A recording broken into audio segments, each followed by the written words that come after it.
views and opinions expressed in this program are those of the participants and do not necessarily reflect the views of BronxNet or the program underwriters.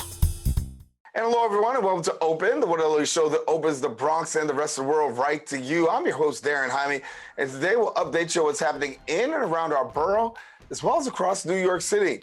Coming up front and center, we'll speak about the recent mass shootings and what the legislative efforts have been in New York State currently to combat gun violence. Afterwards, it's National Migraine and Headache Awareness Month. We'll learn about the signs and symptoms an individual should look out for.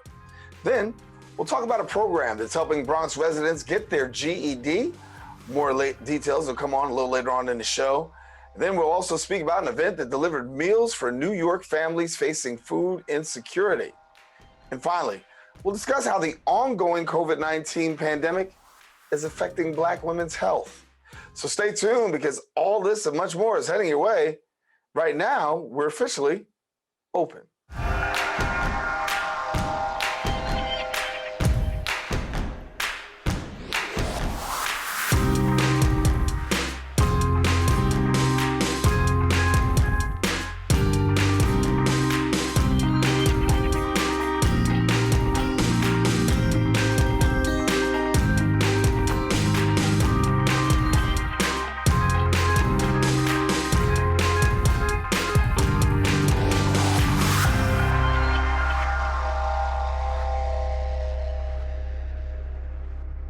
And hello, everyone. I am Daren Jaime, and you are watching Open, a live and interactive program bringing the Bronx and New York City straight to you.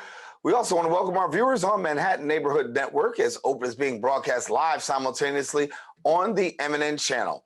You can also stay connected to us on all of our social media platforms at BronxNet TV, and of course, our website at BronxNet.org. Well, some things have been going on through the course of the past week. We'll take you through a couple of them with our Bronx updates.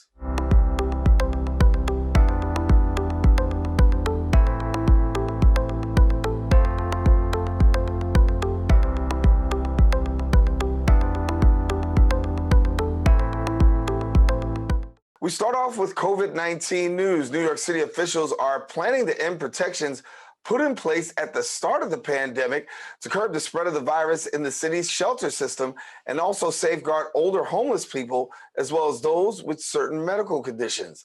The Department of Homeless Services would no longer automatically place homeless people 70 and older in single rooms and those 66 and older in double rooms. Now, Director of Policy at the Coalition for Homeless, Jacqueline Simone, stated the change may result in some older homeless people actually being moved from hotels to dorm-like shelters where they'll have to share a room and a bathroom.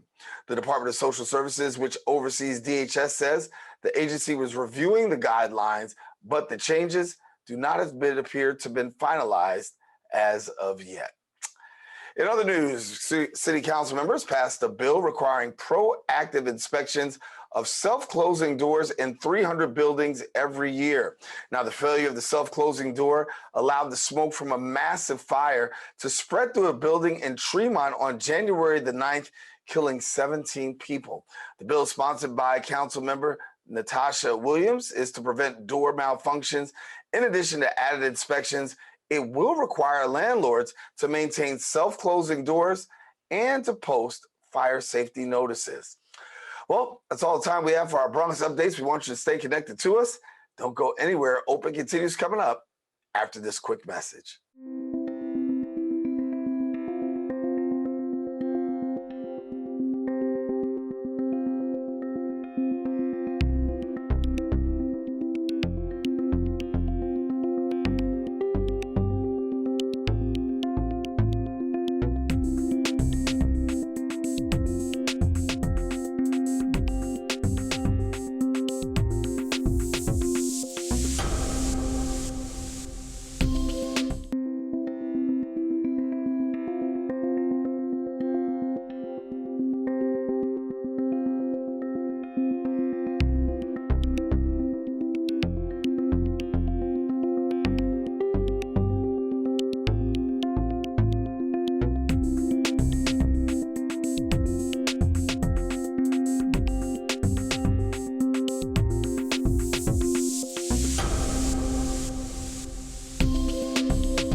And welcome back to the show. With the increase in mass shootings across America, Governor Kathy Hochul recently signed several gun control bills into law.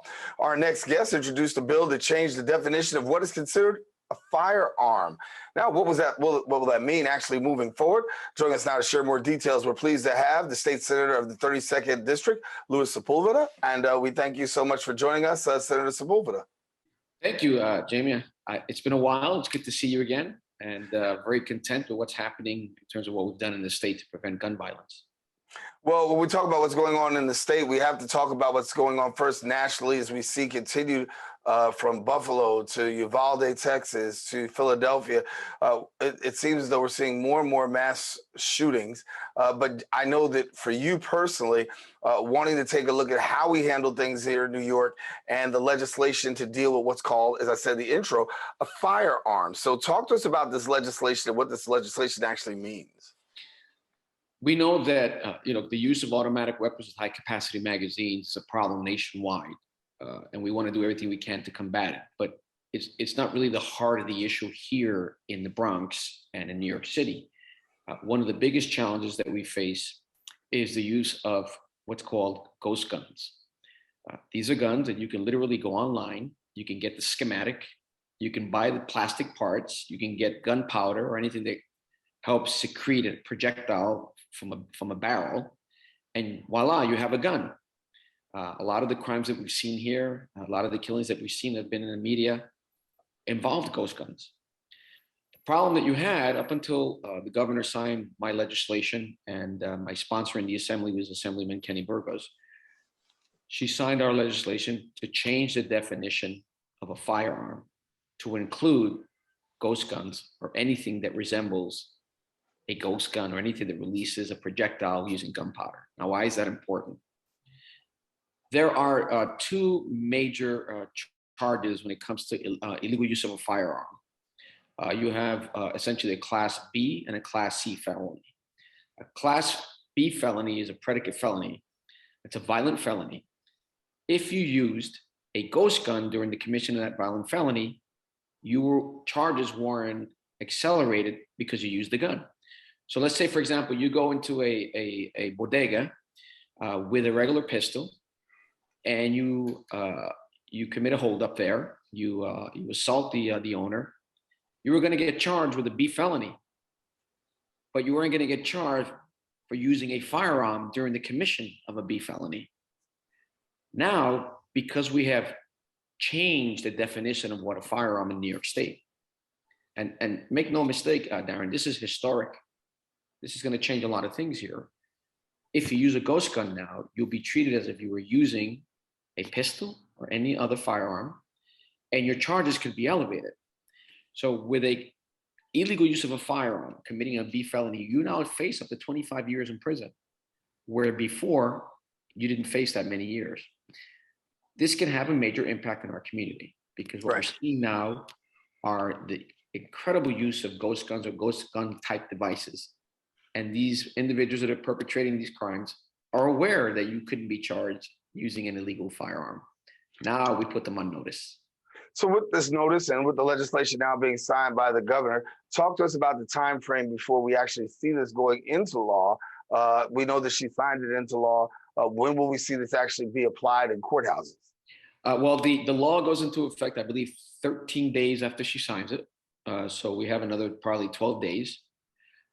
Where the district attorneys can now start using it to elevate the charges if you use a ghost gun during the commission of an offense. In fact, any illegal use of a ghost gun, any possession, anything that defines a crime, either possession or use, will include ghost guns. So if you have a ghost gun type device in your pocket, even you can now be charged with possession of a firearm, whereas previously you couldn't. So it's an incredibly helpful piece of legislation for what we deal with here in our county and throughout the city of New York. What's going to be done with regards to awareness now that this goes into effect? Obviously, the goal is to deter people from using these things. And I'm just saying, as a hypothetical, say for instance, I'm a young person, I don't understand how bad it is and how bad the charges can now be elevated. Do I have an opportunity to really, how do I get an opportunity to find out that maybe I might think about putting the gun away because now I know what's coming along with this?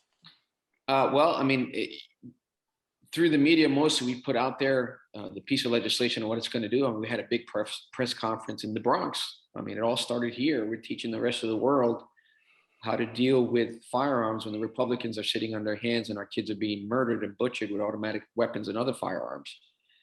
Here in the Bronx, we're setting the example, but people have to learn either through reading about it or, a lot of this information spreads.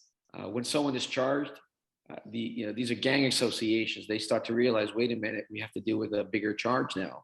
But look, my intent is always never to reach the point where one of our young men and women are charged with the use of a firearm or commit violent felonies. But if you do, then you will soon find out, if you don't know yet, that you face more serious offenses and longer prison time. But there's really no direct way to notify the community. It's just learning about it through what we do, through our media, through the Senate Assembly, and through the newspapers. So, the governor made it very clear yesterday during her speech that we are not covering anything that can eject a projectile. So be on notice. Yeah. For you, the person who wrote the legislation, now to see this legislation come in, it's landmark legislation. It will be historical in the books for the state of New York. Just on a personal note, how does it feel for you being able to know that you've added to the issue of trying to weigh against gun violence? It's Daren, of course, I'll do everything possible to protect the citizens of my district. With the new political lines, my district is going to be the poorest district. It's going to be the one with the highest crime levels in this entire state of New York. It's going to deal with a lot of unemployment, a lot of home insecurity, a lot of social issues that I believe we have to deal with really to fight violent crime, to fight violent use of firearms. That's the way we're going to stop this. It's not going to be over policing. The legislation that we pass is really to try to stem the tide, what's happening now. I will always do everything I can. I look at all options. There was a recent poll, I believe in the New York Daily News today, that said about 74% of voters, their number one concern in the city of New York was safety and crime. And so if I can do anything to alleviate concerns of our community, then I will do that. And knowing full well that the focus in the legislature was on the use of automatic weapons, I was screaming from the bleachers of my colleagues for about a month that we need to tackle the issue of ghost guns, because that's really the issue here for us. Right. And, because we have more ghost guns than we actually on the street than we actually do assault rifles. And when we see the work that's actually being done in our state, across the state, this is the preferred weapon of choice. Oh, absolutely. And I'm really thankful to the leader of the Senate because she understood the concerns, and she worked diligently with the governor's office and the speaker to make sure that in a very compressed time, we passed this piece of legislation, as we did with the other bills that are going to combat legislation. I mean, we did this in record time, showing the rest of the world, especially those states where you have Republican governors, that it can be done. It can be done quickly, effectively, and sensibly. Yeah. I want to thank you so much for joining us here, Senator Sepúlveda, for taking the time out and really letting us know about this landmark legislation. Of course, we'll continue to follow. Thanks for joining us. Thank you so much. Always a pleasure to be on your show, and I hope to see you soon. Yeah, hope to see you soon too as well. Now, if you do want more information about this, you can follow him on social media at Louis Sepúlveda, ANY. We encourage you, don't go anywhere. We got more open coming up right after this.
back to the show. June is National Migraine and Headache Awareness Month, and the month actually recognizes and honors the headache and migraine communities who are working together for disorders to be recognized as legitimate neurobiological diseases. Now, migraines is one of the world's most common health conditions, and its most common neurological disease. Nearly 35 million people in the United States and 1 billion people worldwide have migraines. Join me now to tell us more details. We got neurologist, epidemiologist, and headache and facial pain specialist at the Nuvance Health Neuroscience Institute in Kingston, New York, and also assistant professor of neurology at Albert Einstein College of Medicine, Dr. Julio R. Vieira, I should say. And Dr. Vieira, thank you so much for being with us. Thank you, Daren. Appreciate you having me here. So, I mean, on a common sense, I want to say that a lot of people say, I've got a migraine, and then they'll say, I've got a headache. And there is a difference between a migraine and a headache. So I want to open up, first of all, but you just given us a little bit of the information as to the difference between just that. Definitely, Daren. That's a great question. Unfortunately, a migraine is not just a headache like a lot of people think. And headache, even though it's debilitating, migraine comes with many other features. It puts you down. Sometimes you cannot do anything. You need to hide from everybody. People have light sensitivity, sound sensitivity, difficulty to concentrate and to relate to people. It really puts them down. So it's not just a headache. And also it gives them nausea. Some people have vomiting. It's worse when they move around. And it's really debilitating. According to the World Health Organization, it's considered to be the #2 debilitating condition in the entire world, only after back pain. And when we talk about the differences between the two, you clearly outlined it, but talk to us a little bit about the signs and the symptoms when a person knows that they're actually having a migraine as opposed to a headache. Sure, a migraine is associated with multiple other features, including sound sensitivity, light sensitivity. Some people have smell sensitivity as well. They also have nausea. Some folks have vomiting. And those are the main features that accompany the migraine. Mm-hmm. We hear the word chronic migraines too as well. And so what would qualify a person to say, I have chronic migraines? So chronic migraine, the definition of chronic migraine is a person that has more than 15 headaches a month, or actually 15 headache days a month, and more than 8 migraines a month. Even though there's a lot of folks that have migraines here and there, and they've been having for years and years and years, unfortunately, those are not considered to be chronic migraine. So the definition of chronic migraine are those who are having more than 15 headaches a month and more than 8 migraines a month for more than 3 months. Dr. Vieira, if somebody's watching right now and says, listen, you know what, I do suffer from migraines, but you just told me about chronic migraines, I'm worried about progression. And what that simply means is there a way that because I do have migraines that I could probably be upgraded into that chronic migraine stage by the fact that I do have migraines? Definitely. So given that chronic migraine is mainly based on the frequency of the number of attacks that you have, the goal is for us to keep the attacks at bay and minimize the number of attacks that you have. Because even though the classification changes when you get between 14 and 15 days, those are only ways that we found in terms of research, folks, so we can talk the same language. But if you have 14 headaches in a month and somebody has 15 headaches in a month, even though you wouldn't be qualified as a chronic migraine, you were pretty much there, and it's very debilitating as well. Yeah. Let's talk demographics for a minute. Is there any particular demographic that is at risk for this, for migraines? Yes, Daren. So the prototype of migraine, the main people featured in migraine are, it can happen with everybody, men and women, it doesn't really matter, but it's usually more common in women during their reproductive age. So when the women start having their periods, and when they stop having their periods, that's the peak of their migraine. So approximately On average, 12% of the population have migraine. And comparing men and women, it's about 6% in men and 18% in women. So 3-to-1. It's a big difference. Yeah. And for me, I really wonder, because when we hear people go through the situation of migraines and, they come and you hear, I've got friends who've had them. I often wonder, how often will they be affected by it? Is it something that will go away over time, or are people more prone that once they have a migraine to see migraines reoccur? So unfortunately, there's no cure for migraine, but there is a way for us to keep it at bay and control it really well. There are folks, as they get older, sometimes they get lucky and they have much less attacks, but there are others that continue to have several attacks and continue to be very debilitating even when they're older. For the most part, it affects a lot of people when they're younger, but it doesn't discriminate. It affects everybody. You can doesn't matter if you're young, if you're old, everybody's at risk for having a migraine, unfortunately. Yeah. Well, I want to talk about how we can medicate this now, because when somebody has a migraine, aspirin is always talked about, but we know that sometimes aspirin just isn't the answer.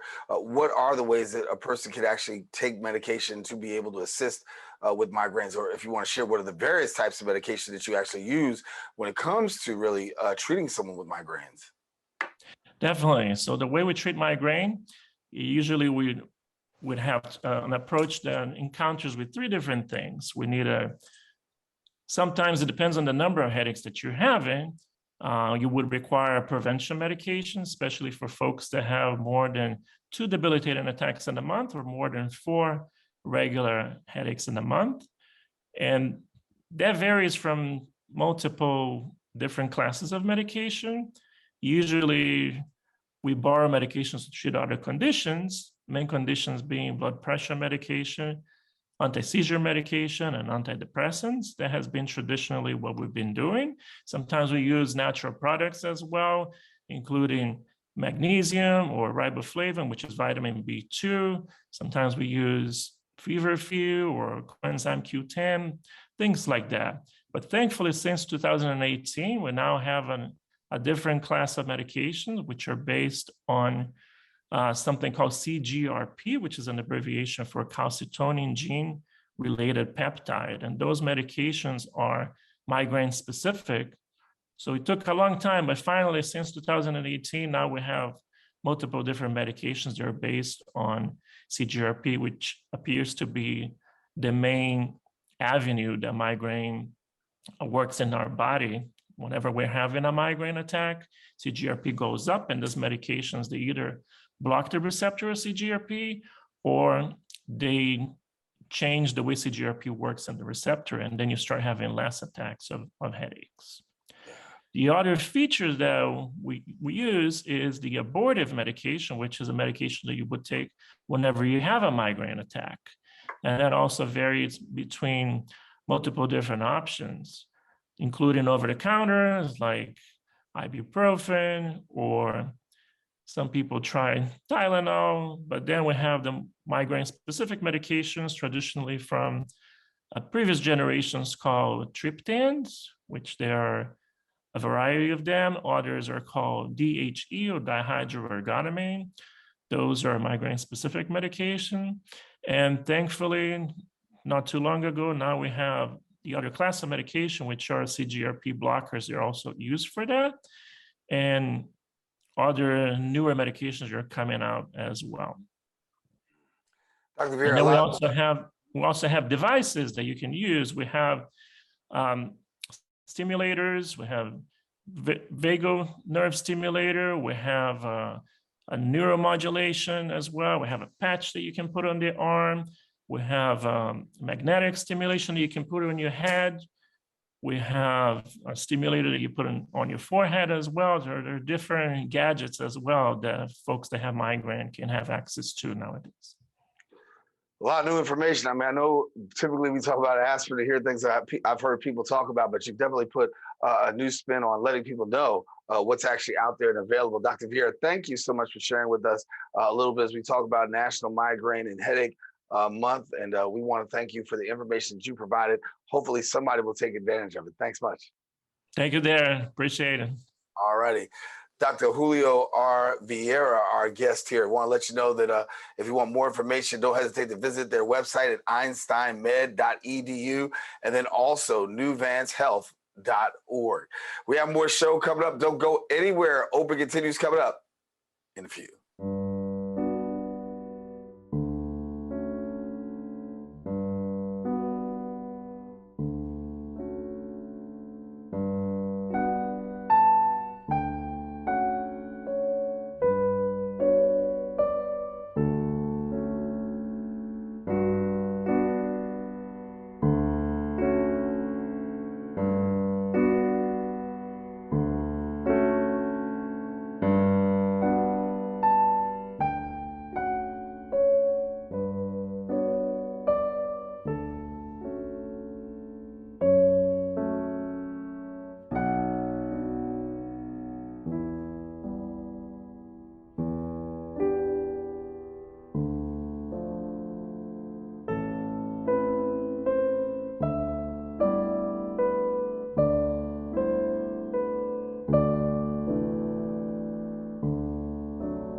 When taking public transportation, don't touch your phone.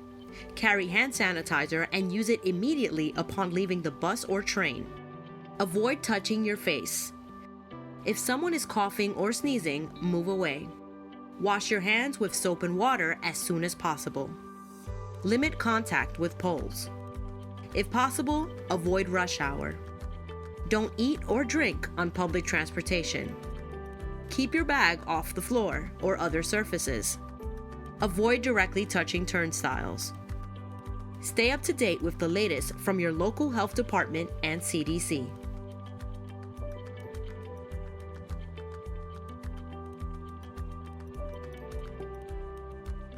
And welcome back to the show. Speaking about education, BronxWorks has a program that's helping Bronx residents actually secure their GED and get on path to college or find a career. Now, the BronxWorks Excel program offers daily GED prep classes, combining group and individual instruction to prepare participants to obtain their high school equivalency diploma.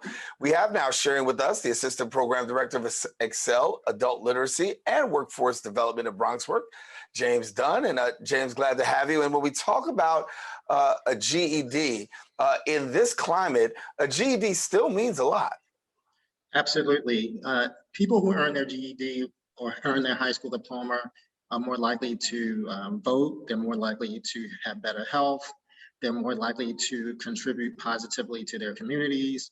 And so having a GED is a good step for a good life. And what we want to do here at BronxWorks is to help people who haven't earned a high school diploma achieve the American dream, if you will. And so one of the ways to do that is by offering GED prep classes. We have classes 4 days a week. And we offer prep classes in math, science, reading, social studies, and literacy. And so the goal here is to, again, help people obtain their GED and eventually move on to college or a career and some kind of profession that of their liking. And then, so one of the challenges, Bronx has one of the highest dropout rates in the city. And one of the main reasons why people drop out is because of poverty. And, it's kind of hard to focus on school when you're worrying about shelter and food and basic necessities of life. So we are here at BronxWorks. We offer kind of wraparound services to help support students in our GED programs so they'll stay in school, that they'll stay engaged. And so if they're having issues with housing, eviction, or they don't have health insurance, or if they have issues around immigration, whatever it can be, we have services that will help them stay in the program and achieve eventually their high school diploma. Yeah. And so for students that want to participate in the program, how long does the program last for? So the program is generally between 11 and 14 weeks, 4 days a week. On Fridays, we offer tutoring. And so when a student or potential student comes in, we test them to see what their reading level is. And so we have two tracks. Students who score ninth grade or above are placed immediately into the high school equivalency program, and students who score between 6 and 8.9 grade level are put in kind of like what we call our pre-GED program or adult basic education program. When they're there, we offer help with obviously tutoring. We also help with time management, note-taking skills. And so for a lot of students, they've been out of school for several years. They have to kind of get reacclimated to a classroom environment. And then also technology plays a huge role as well, because when you take the GED in its current form, it's just a computer-based test. And some students, for whatever reason, they might not have internet access at home, or they might not even have access to a computer, have to learn how to use a computer, a keyboard, how to type, all of those things. So we focus on that as well in our program. In addition, and this is the workforce component, we offer workshops, resume, building a resume, cover letters, interview taking skills, and all those things that you'll need in order to obtain a job at some point, if that's what they're interested in doing. So in some ways, when people look at the GED, it's not just having the piece of paper, but it's also getting the skills that are necessary to really be able to move on into the workforce, that taking a GED class actually helps you once you graduate. Exactly, absolutely. So you have to be able to, you take the GED. That's just an entry point into the world of work, particularly for higher paying jobs or college. And so for many students who come into our program, that's kind of like the beginning of a new life for them. They're able to access college, community college, to go into a job training program. And so it offers a sense of freedom, and then for a lot of them, relief, because they're actually able to kind of show up in a way for themselves that they haven't been able to. So the workforce, let's talk about the workforce right now. When you're trying to get a job and you're looking for a job, how many employers are actually asking whether or not you actually have a high school diploma or a GED? Well, quite a few, actually. I mean, a high school diploma essentially is like the minimum that you can have nowadays to get a job. Unless you're a teenager, a lot of times if you're in school, you're already in school, but you need to either be in school or have attained some kind of a GED, especially if you're under 18. If you're under the age of 18. And for people who are trying to get the GED, obviously it's a progress thing, because as you progress in the skills, you're also adapting to a changing skill set that we're seeing in the work environment, because whether or not we want to admit it or not, the workforce has actually changed now, and what was isn't what was. And people who may have had employment years ago are still facing that challenge of a changing and adapting environment. Well, a lot of our students, it's certainly issues with skill development, but in our program, we also focus on what we call some of the soft skills, like coming, time management, coming to class on time, interpersonal communication, working in groups and with teams. And a lot of employers are looking for those things in the workforce as well, in addition to the hard skills that you need in order to perform at a job. So obviously, computer taking skills, the ability to communicate with others, to be able to write and complete sentences, to communicate. If your supervisor asks you to write a memo or an email, to have to think about the audience and the purpose and the context in which you're asked to do those things. And so our program kind of prepares the people for that kind of the interaction that you would encounter in the workplace. And also the ability to think critically. Employers are not only looking for people who can do a job, but also can solve problems, who can think critically, who can apply, make connections, and who can also work across groups, functional groups as well. So what are the next steps for a potential person who's watching the show, or maybe has a family member or a friend that they think could fit this category? What's the next steps for them if they want to get enrolled? Well, if they like to be enrolled, they can come to, we're located 1130 Grand Concourse in the Bronx, on the second floor. You can call, someone who's interested can call 718-508-3083, or they could send an email to me, Dunn, JDUNN, at BronxWorks.org. And I also have an alternative email, Excel at BronxWorks.org, so they can use that as well. Now, is this rolling admission? How does it work? We have right now, we have rolling admission. It depends. Right now, we're enrolling for our summer program, which will start on July 11th. So anyone who's interested in joining us this summer, right now we're currently enrolling students for the July 11th program. It goes from like July 11th through September, I believe September 15th.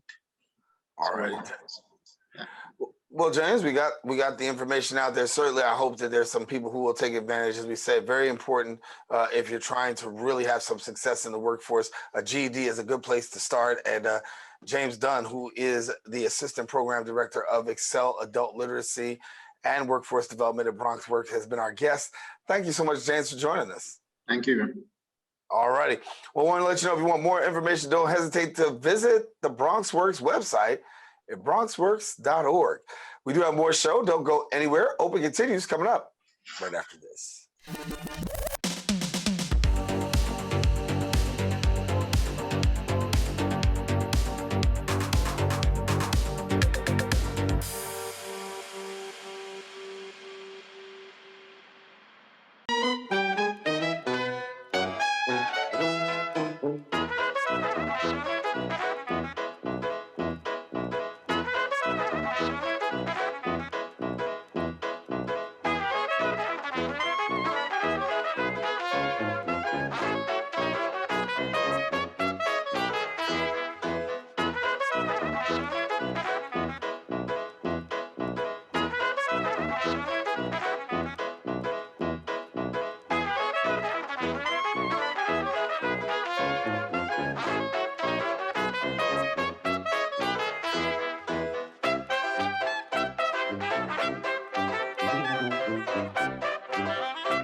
Welcome back to the show. Food Bank for New York City and Morgan Stanley recently packed 27,000 meals for New York families facing food insecurity during their annual volunteer event in Times Square. We have now joining us on the show, Vice President of Institutions and Partnerships at Food Bank for New York City, Janis Robinson. And Janis, glad to have you back. And I know the hands have to be tired, the bodies have to be tired, but when you talk about 27,000 meals, that's a lot.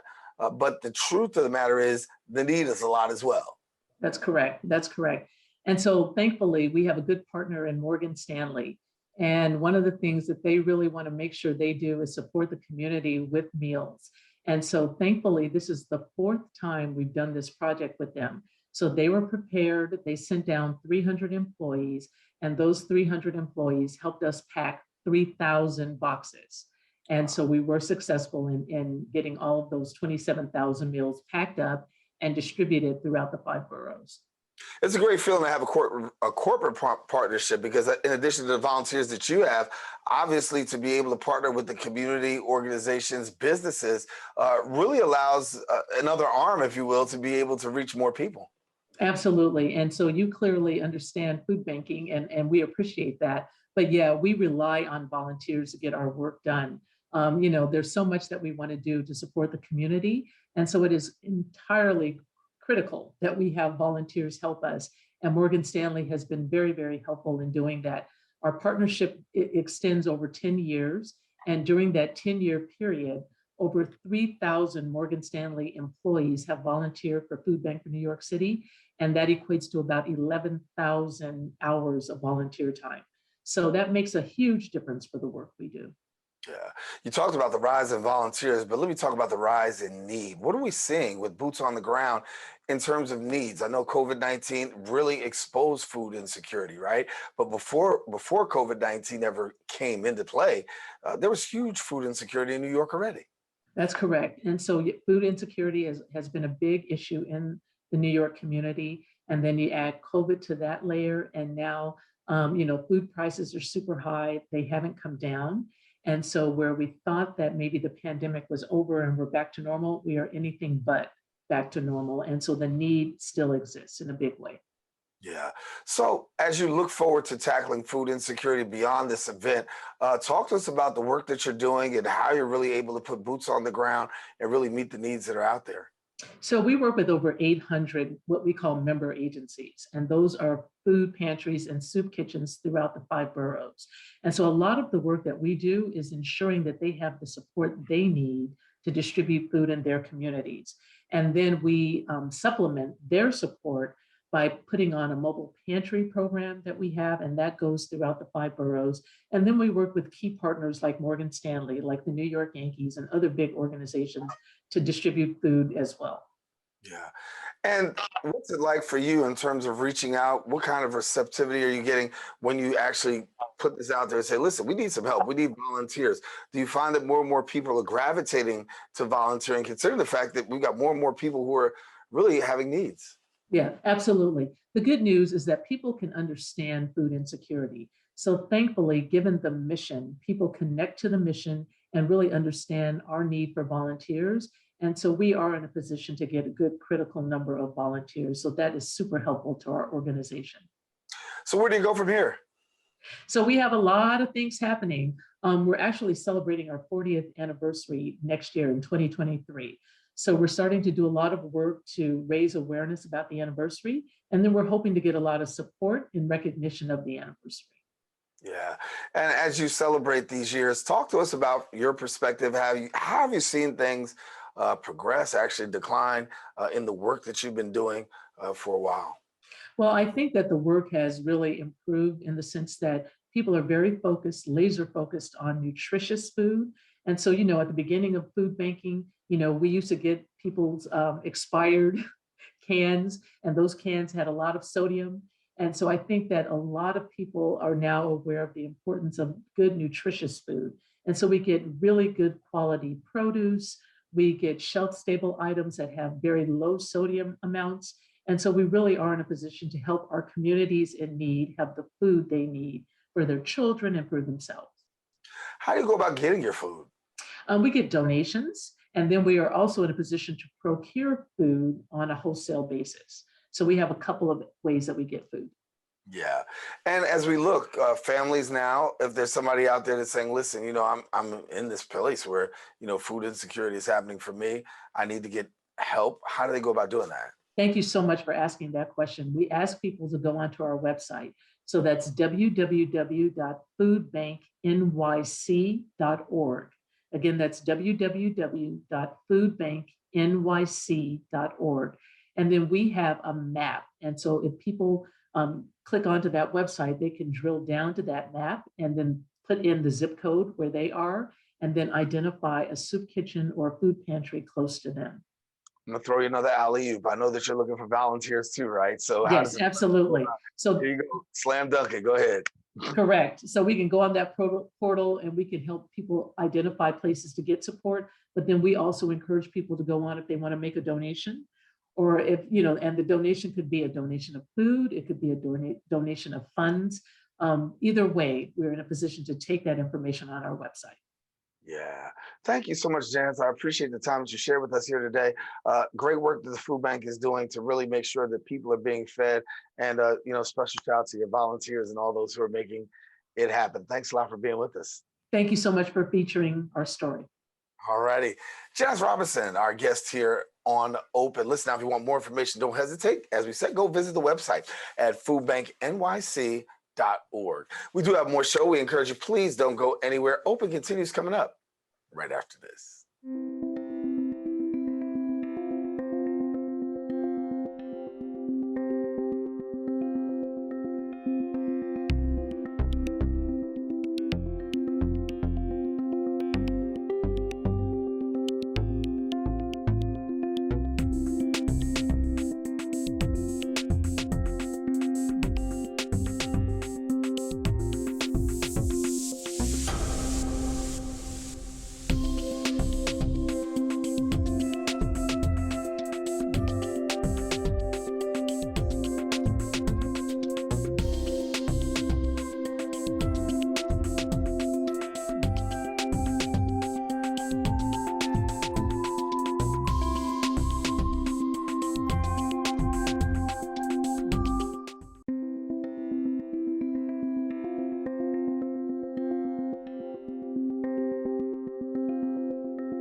And welcome back to the show. Healthfirst recently had its first, its Health and Wellness Expo in the Bronx for the first time since 2019. And this empowering event actually focused on shaping a brighter future for Black and Brown women's health, discussing racial and female health disparities and maternal health, as well as much more. Joining us now to share of state programs at Healthfirst, Errol, Pierre, and then the CEO of DetoxNow.com, Coach Gessie Thompson. And we thank you so much for being with us. Thank you for having us. Yes, absolutely. I'll start first with you, Errol. When we talk about health disparities, obviously in the African-American community, and we know that in communities of color, there always seems to be this lagging number when it comes to how we measure up against others in the area of health. I know it's a topic of discussion that you're not just talking about, but that you're handling head on. Absolutely, yes. So a lot of the reasons why we see some of these unequal health outcomes has a lot to do with our surrounding areas. So while 20% of someone's health outcome has to do with their access to a doctor, their access to a hospital, their insurance, 80% of the reason why they're either healthy or not has to do with extemporaneous things like where you live, your access to healthy foods, if your environment is safe, is there a place where you can have playgrounds where you can work out. And so what we're trying to do is remove those barriers that stop someone from being healthy. And so this expo exactly did that. We brought healthcare to the members. We brought screenings, we brought information, we brought it to the community so that they didn't have to search for it. Yeah. And so, Coach Gessie, talk to me a little bit about the work that you do. I know that you're empowering and the work that is going forward in helping people change.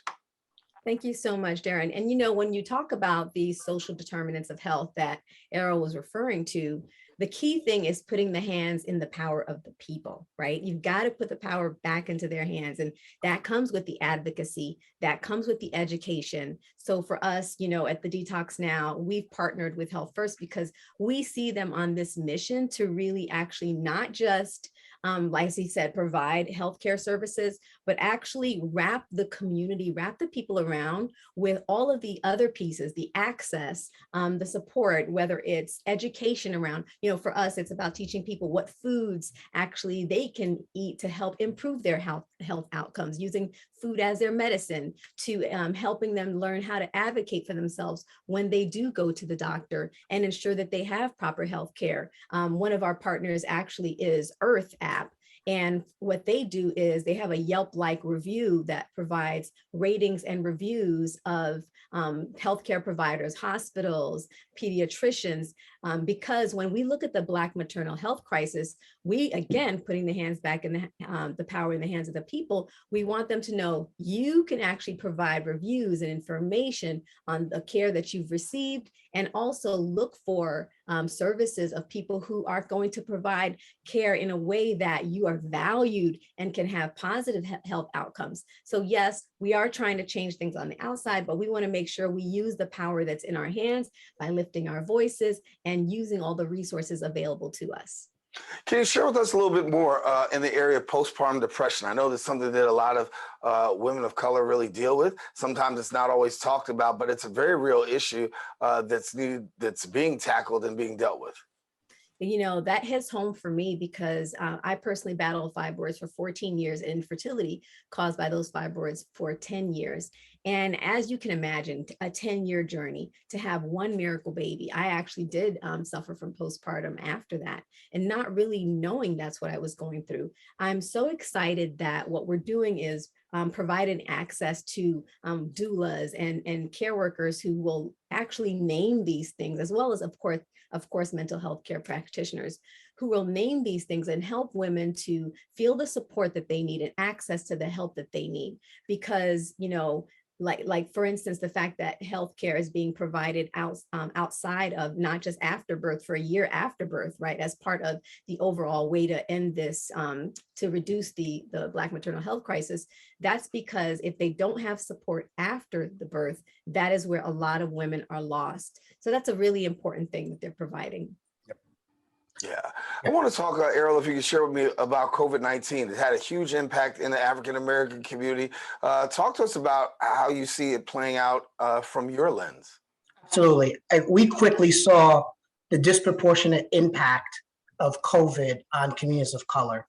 So places like Elmhurst, Queens, places like the Bronx had exacerbating rates of, one, COVID positive rates, and then two, an inability to get vaccinations. And so we were, and also disinformation. People were unsure about what vaccination to choose. So we were front and center in making sure that we would help people book an appointment. We had a phone line, people could call us. We would be the ones doing all the work to get their information, get them an appointment, and then share with them where to go. We actually had over 400 volunteers from Healthfirst that volunteered at vaccination sites, because everyone needed a hand on how to get all these long lines shorter, and helping seniors get vaccinated. We were proud to even send people to people's homes to get vaccinated. We did educational campaigns to make people aware of the vaccinations, what's in it, and dispel any rumors or myths that it wasn't safe. It was a ton of work that we did in the community with our partners to make sure that the education was there. Now, once you're vaccinated, that's the one piece. The other piece is you have to continue to make sure that you're healthy, and you make sure that you take advantage of preventive care medicine. Because what we saw is people who had high rates of hypertension, diabetes, obesity, also had worse outcomes if they did get COVID. So just getting vaccinated is one tool in the toolbox to remaining healthy. The other tool is making sure that you're eating healthy, you're exercising, and you're keeping yourself healthy, and your family as well. Now we're just looking towards the impacts of what we call long COVID. And so these were people that potentially had COVID and they're still feeling symptoms. They still feel shortness of breath. They still don't feel like they were pre-pandemic. And we want them to get back to care. We want them to feel safe to book appointments so that we can make sure that we can manage those chronic conditions now over the long term. You guys have just had success with the recent event, but talk to me about your hope, your takeaway in the event, and what you wanted people to walk away with. Sure. So for me, we, like Coach Gessie said, we want to empower the consumer and put education in their hands so they can make the right decisions. My hope, she mentioned postpartum depression. We piloted a program with Mount Sinai where we actually put caretakers in the homes of pregnant women. And we actually saw postpartum visits for Black and brown women be at the same rates as white women, which was an awesome study that we did a few years ago before pandemic, and we want to continue that. The other thing we want to do is make sure that people have their rights, they have choices. There's this concept called ethnic concordance. which means you can find a provider that looks like you, speaks like you, understands where you're from. We're doing a lot of education to encourage our members to find those types of doctors. We are doing our best effort to make sure we contract with those doctors so that those choices are there. And so it's really post-COVID, getting back to healthcare and really thinking about yourself and taking an empowered approach. Yeah. Coach Gessie, we'll leave you with the final word as to what you want people to know going forward. Well, I want people to know that they're not alone, right? That's why we came into the community, but we weren't just there for a moment, right? Whether it's, accessing resources through our websites at thedetoxnow.com or Healthfirst to get free food lists, to get access to all of the services that we have available for you. What we want you to know is that you have a tribe, that your future can be bright, and we're not here for the moment. We're here for the marathon. Coach Gessie, Errol, we want to thank you so much for being with us. Great information being shared. Of course, we will pass the information on. Our viewers had a chance to look at the lower thirds on the screen to be able to know the websites to be connected to, and hopefully somebody will take advantage of taking advantage, I should say, of the services that you guys provide. Thank you so much for being with us. Thank you. Thank you for having me. All righty. Well, we want to let you know that unfortunately we are out of time for today's show. We come to the end of our show today. I want to thank all our guests for joining us, and most of all, you, the viewer, for tuning in. Now, if you missed any part of today's show, you can catch the Recable Cast on BronxNet's Channel 67. Also, if you have Verizon Files, that'll be Channel 2133, or anytime on the web at bronxnet.org. And if you desire a brand new episode of Open, come on back on Friday. My girl Rita Valentine brings you the best of arts and entertainment. Until then, I am Daren Jaime saying take care, God bless, and most of all, keep this channel wide open.